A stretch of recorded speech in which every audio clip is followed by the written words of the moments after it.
এইভাবে অফেন্সিভ কথাবার্তা বলছেন কেন? টিনার ঠেকা কি আমরা নিয়ে রেখেছি নাকি? টিনার ঠেকা কি আমরা নিয়ে রেখেছি নাকি?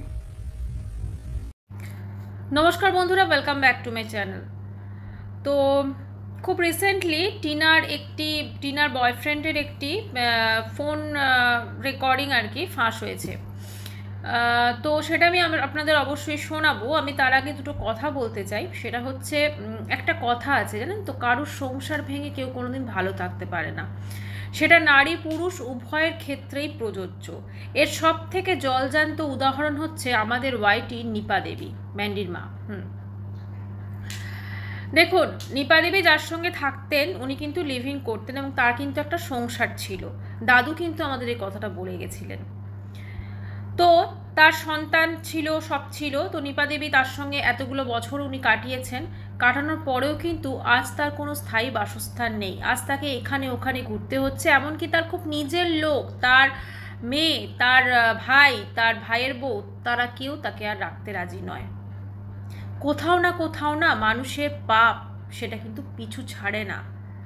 মানে ভগবান কোনোদিন ক্ষমা করে না। আপনি হয়তো ক্ষমা করেও দিলেন, ভগবান কোনোদিন, ঈশ্বর কোনোদিন ক্ষমা করেন না।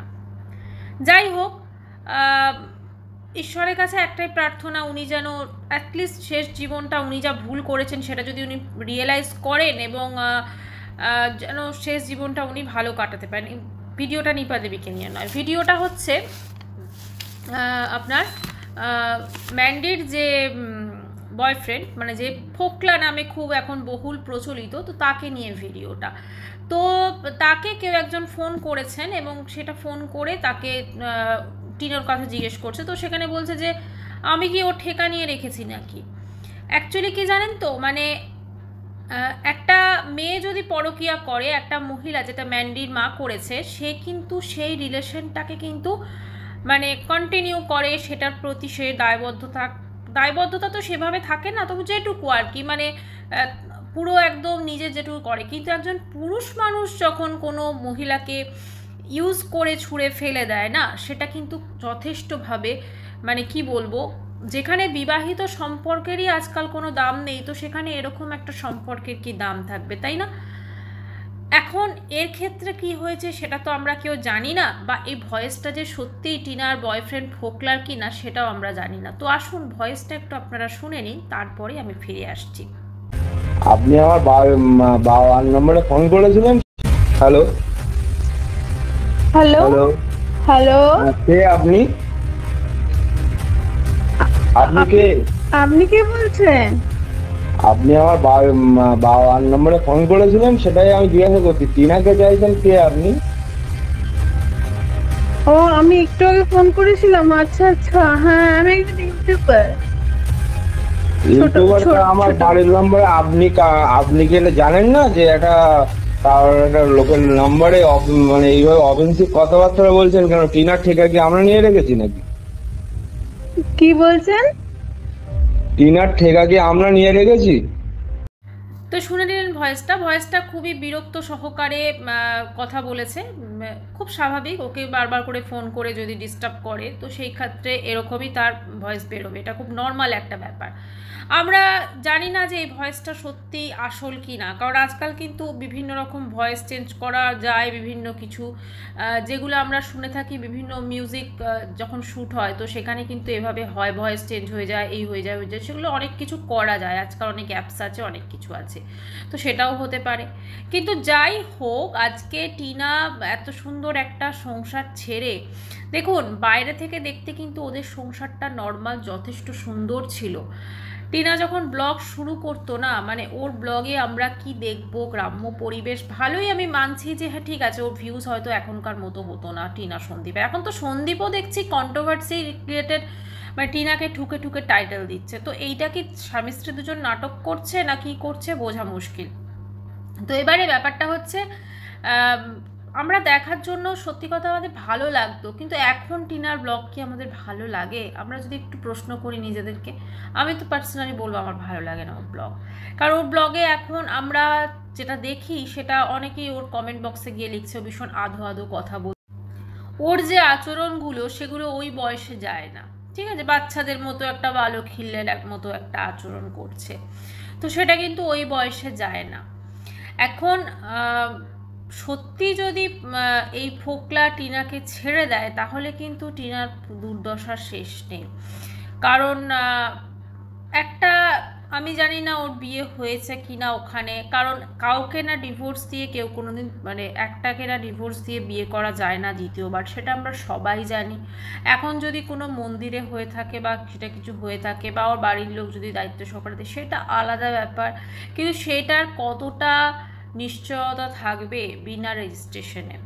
কারণ যে ভয়েসটা আমরা শুনলাম সেটা যদি সত্যি হয় তাহলে তো মারাত্মক। তাহলে তো টিনাকে বলতে হয় যে এই মানুষটি সন্দীপের থেকে কিন্তু খুব একটা ভালো না, ঠিক আছে? মানে টিনার কাছে সন্দীপ এখন হয়তো খুব খারাপ, কিন্তু এই মানুষটিও কি সত্যি টিনাকে দেখবে ভবিষ্যতে?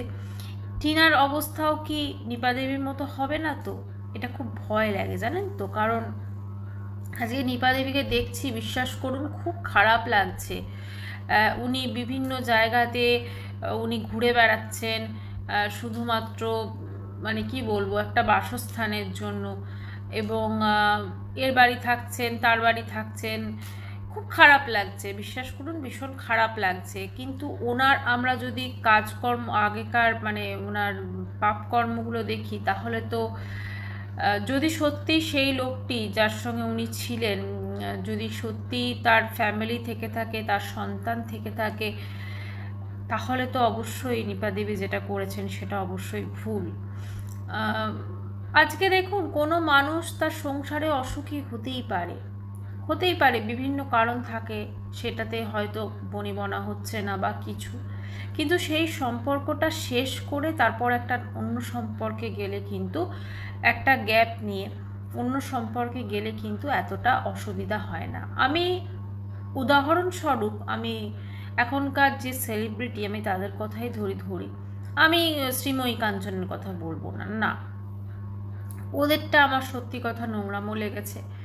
কিন্তু আমরা যদি একটুখানি আমাদের যে মিউজিক, মানে অনুপম রয়কে যদি দেখি, উনি কিন্তু ওনার স্ত্রীর সঙ্গে ওনাদের যা কিছু থাক, ডিভোর্স হয়ে গিয়ে তারপর ওনার স্ত্রীও বিয়ে করলেন, তারপরে উনিও রিসেন্টলি বিয়ে করেছেন। তো এই যে একটা ব্যাপার, পরিষ্কার পরিচ্ছন্নতা একটা ব্যাপার, আমরা আমাদের নোংরামোগুলোকে দর্শকদের সামনে বা বাইরের দুনিয়ার সামনে তুলে ধরছি না, অথচ আমরা আমাদের যা কিছু প্রয়োজন বা যেটা আমাদের স্যুট করে আমরা সেটা করছি, ঠিক আছে? তো মানুষের ক্ষেত্রেও না, যদি এই জিনিসটা, সাধারণ মানুষ যদি এই জিনিসটা মেনে চলে, এখন অনেকেই হয়তো আমরা বলছি দেখো ওরা 3টে বিয়ে করেছে, এ করেছে, হ্যাঁ 3টে বিয়ে অবশ্যই করেছে, কিন্তু ওরা কিন্তু একটাকে শেষ করে তারপর একটাতে গেছে, একটা সম্পর্ক শেষ করে তারপর একটা সম্পর্কে ঝাঁপিয়েছে, ঠিক আছে?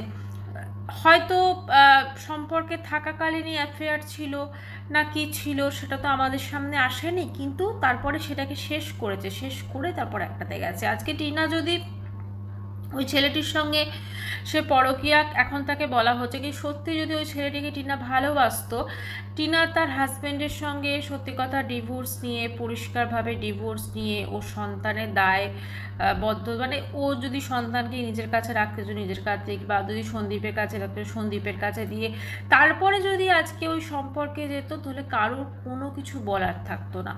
কারণ ও একটা শেষ করে তারপর একটা শুরু করেছে, কিন্তু এই ক্ষেত্রে কি হয়ে গেছে, ও একটা মানে সম্পর্ক থাকাকালীন, মানে সন্দীপের সঙ্গে বিবাহিত একটা সম্পর্কে থাকাকালীন ও ওর সঙ্গে সম্পর্ক করেছে, এবং সেখানে তার বাড়িতে বসে যে চ্যাট ফ্যাটগুলো আমরা দেখেছিলাম, যেগুলো ফাঁস হয়েছিল, তো সেগুলো সে করে গেছে। তাহলে তো সেটা অবশ্যই অন্যায়, তাই না?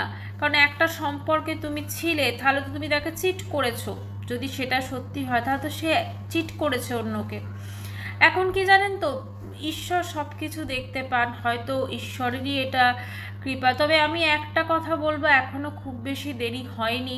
যদি সত্যিই টিনার মনে হয় যে ওই ছেলেটি ঠিক না, বা ওই ছেলেটিরও যদি মনে হয় যে সে যেটা করছে সেটা ভুল, কারণ সে তো অবভিয়াসলি, দেখুন সব কিছু বাদ দিলেও সে কিন্তু একটা সন্তানের থেকে তার মাকে কেড়ে নিয়েছে, তো সেটা যদি এখনও তারা রিয়েলাইজ করে, তাহলে জিনিসটাকে যেন নর্মাল করা ঠিক করে। কারণ এটা নর্মাল হয়ে গেলে আমাদের ওয়াইটি দুনিয়াও হয়তো ঠিকঠাক হবে, মানুষ কিছু শিখতে পারবে, বাকি তো ওদের একসাথে থাকতে হবে সারাটা জীবন, সেটা ওদের ওপর ডিপেন্ড করে, কিন্তু তবুও ওরা যে সোশ্যাল মিডিয়ায় এসে নিজেদের কেচ্ছাগুলোকে এভাবে দেখাচ্ছে, তো সেটা আর ভালো লাগছে না নিতে, এই আর কি। বন্ধুরা, ভিডিওটা আমি এখানে শেষ করব। ঈশ্বরের কাছে প্রার্থনা করব যেন যত তাড়াতাড়ি সম্ভব সব কিছু ঠিক হয়ে যায়, সবাই সবার মতো করে ভালো থাকুক, সেটা সবার অধিকার আছে, কিন্তু কাউকে কষ্ট দিয়ে নয়। চ্যানেলটি ভালো লাগলে সাবস্ক্রাইব করানো রইল। বাই।